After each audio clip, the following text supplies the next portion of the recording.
શું તમે માનશો કે ઓસ્ટ્રેલિયનો હવે આરોગ્ય વિશે પહેલાં કરતાં વધુ જાણે છે, છતાં આપણે હકીકતમાં ઓછા સ્વસ્થ છીએ? અમારી પાસે અનંત વેલનેસ એપ્સ, ફિટનેસ ટ્રેન્ડ્સ અને ઓનલાઈન ગુરુઓ છે, છતાં ક્રોનિક બીમારીઓ, સ્થૂળતા અને માનસિક આરોગ્યની સમસ્યાઓ વધી રહી છે. આજે આપણે ઓસ્ટ્રેલિયાના આરોગ્ય પેરાડોક્સ વિશે વાત કરીશું, જ્યાં જ્ઞાન હોવા છતાં પરિણામો સુધર્યા નથી.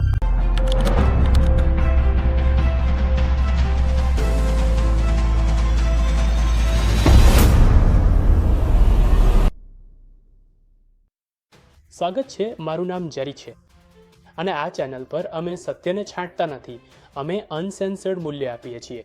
ચાલો વેલનેસના શોધથી આગળ વધીએ અને સત્ય પર નજર કરીએ. ચાલો શારીરિક આરોગ્યના સૌથી સ્પષ્ટ સૂચક વજનથી શરૂઆત કરીએ. 2022માં 66% ઓસ્ટ્રેલિયન પુખ્તો વધારે વજન અથવા સ્થૂળતાની સમસ્યાઓથી પીડાઈ રહ્યા હતા. એનો અર્થ થાય છે કે 3માંથી 2 પુખ્તો. 32% લોકોને સ્થૂળ તરીકે વર્ગીકૃત કરવામાં આવ્યા હતા. આ દાયકાઓમાં નોંધપાત્ર વધારો છે.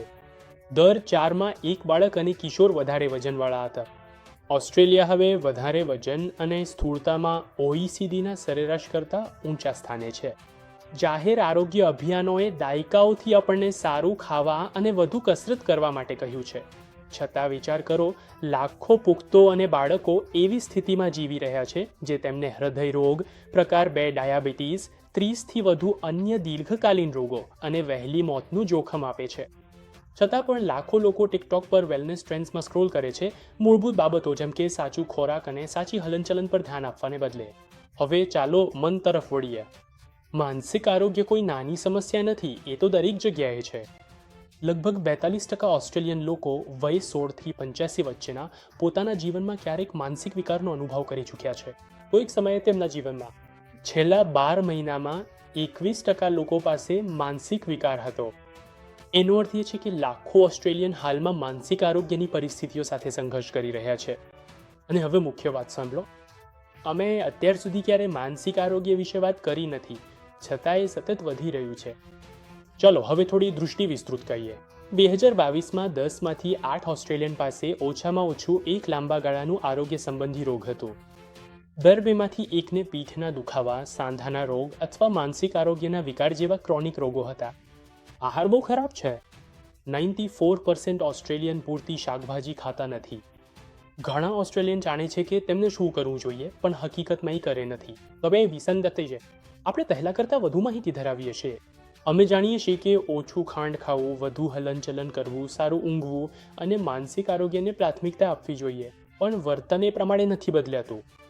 શા માટે? કારણ કે જ્ઞાન એટલે જ ક્રિયા નથી.